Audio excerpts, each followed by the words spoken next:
یہ birth day ہو گئی تھی اسپوائل اور بن گئی تھی ایک بری یاد۔ یہ دن تھا 30 اکتوبر 2025۔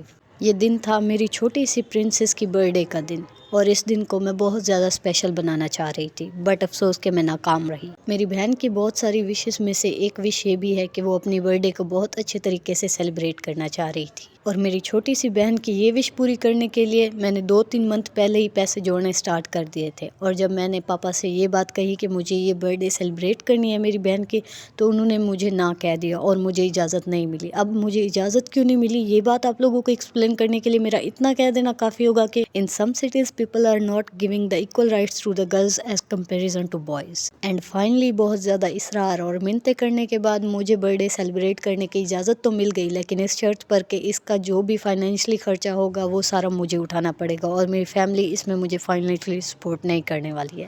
اس برتھ ڈے کی جو ٹوٹل کاسٹ تھی وہ تھی 10 سے 12 ہزار۔ اپنی پاکٹ منی اور اپنی سیونگز دونوں کو جوڑ کر کے میں نے یہ ارینجمنٹ بھی کر لی تھی۔ اس برتھ ڈے کے سیلیبریشن کو لے کر کے ہمارے گھر میں کوئی بھی خوش نہیں تھا سوائے میرے اور میری چھوٹی بہن کے۔ جب میں نے اپنے ابو سے کہا کہ آپ جو ہے نا میرے ساتھ برتھ ڈے کے سیلیبریشن کے لیے ساتھ چلیے گا، تو ابو نے ہر بار کی طرح اس بار بھی میری اور میری چھوٹی بہن کی خوشیوں میں شریک ہونے سے بالکل منع کر دیا۔ اب برتھ ڈے والے دن جب ہم ریسٹورینٹ پہنچے اپنے بھائی کے ساتھ، تو ڈیکوریشن دیکھ کر میری پرنسس بہت زیادہ خوش ہو ہی رہی تھی، کیک دیکھ کر خوش ہو ہی رہی تھی کہ میرے بھائی نے اسے مسکراتا ہوا دیکھ لیا، اور تب اسے اتنا زیادہ غصہ آیا کہ وہیں پر کھڑے کھڑے اس نے کہا کہ میرے ساتھ گھر چلو، کیونکہ ابھی مجھے یہ تماشا نہیں اچھا لگ رہا ہے۔ دن میں نے اسے سمجھایا کہ ہم لوگ یہاں پر 5-10 منٹ رک جاتے ہیں، ابھی تو آئے ہیں، میں پکس بنا لوں میری بہن کی، اور اس کے بعد جو ہے نا ہم تھوڑی بہت ویڈیوز بنا لیتے ہیں، کیک کٹ وغیرہ کر لیتے ہیں، اس کے بعد ہم لوگ یہاں سے چلتے ہیں، کھانا بھی ہم گھر پہ چل کے کھا لیں گے، بے شک سے کوئی ایشو نہیں ہے۔ تب اس نے مجھے کہا کہ اگر تم یہاں پر سین کریٹ نہیں کروانا چاہتی ہو تو یہاں سے چلو۔ پھر ہم گھر آ گئے۔ گھر سے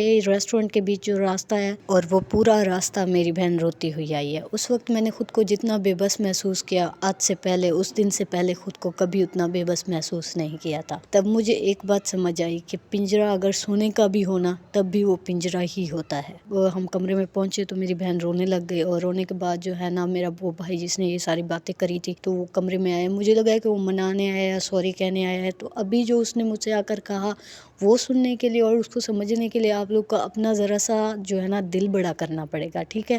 تو اس نے آ کر مجھ سے یہ نہیں کہا کہ ایم سوری، مجھ سے غلطی ہو گئی، دس اینڈ دیٹ۔ اس نے یہ کہا کہ تم لوگ بڑی آگئی ہو برتھ ڈے سیلیبریٹ کرنے والی، ہمارے خاندان میں آج تک کسی نے ایسی برتھ ڈے سیلیبریٹ نہیں کری، تم لوگ بڑی آگئی ہو، بڑی تم اپنی بہن کو خوش کرنے چلی ہو، میرے ہوتے تو ایسا میں کبھی ہونے نہیں دوں گا۔ تب مجھے ان لفظوں پہ پتہ ہے یقین کیوں نہیں آ رہا تھا، صرف اس لیے نہیں کہ اس کا لہجہ سخت تھا یا لفظ برے تھے، مجھے یقین اس لیے نہیں آ رہا تھا کیونکہ کہنے والا شخص میرا اپنا ہی بھائی تھا۔ اکتوبر 2025 میں نے اپنی زندگی کا سب سے تلخ اور بہت بڑا سبق سیکھا۔ وہ سبق یہ تھا کہ ہم لوگ اپنی خوشیاں باہر کے لوگوں سے چھپا رہے ہوتے ہیں، جبکہ حاسد ہمارے اپنے ہی گھر میں موجود ہوتے ہیں۔ حسد کی آگ بہت گندی آگ ہوتی ہے، اور یہ تب بجھتی ہے جب آپ اس انسان کو رلا لو، اس کی خوشیاں تباہ کر لو جس کو خوش دیکھ کر آپ کو جلن ہو رہی تھی۔ تو ملتے ہیں نیکسٹ ویڈیو میں۔ آپ لوگ کو بس اتنا کہوں گی کہ ایسے حاسد لوگوں سے اپنی خوشیوں کو چھپا کر کے رکھا کرے، باہر کے لوگوں کے ساتھ ساتھ گھر کے اندر بھی لوگوں سے اپنی خوشی کو چھپانے کی کوشش کیا کرے۔ میرے چینل کو سبسکرائب کرنا، بیل آئیکن کو ہٹ کرنا اور کمنٹ کرنا اور لائک کرنا بے شک آپ لوگ بھول جائیں، لیکن مجھ کو اور میری بہن کو اپنی دعاؤں میں یاد ضرور رکھیے گا۔ ملتے ہیں نیکسٹ ولاگ میں، تب تک کے لیے خدا حافظ۔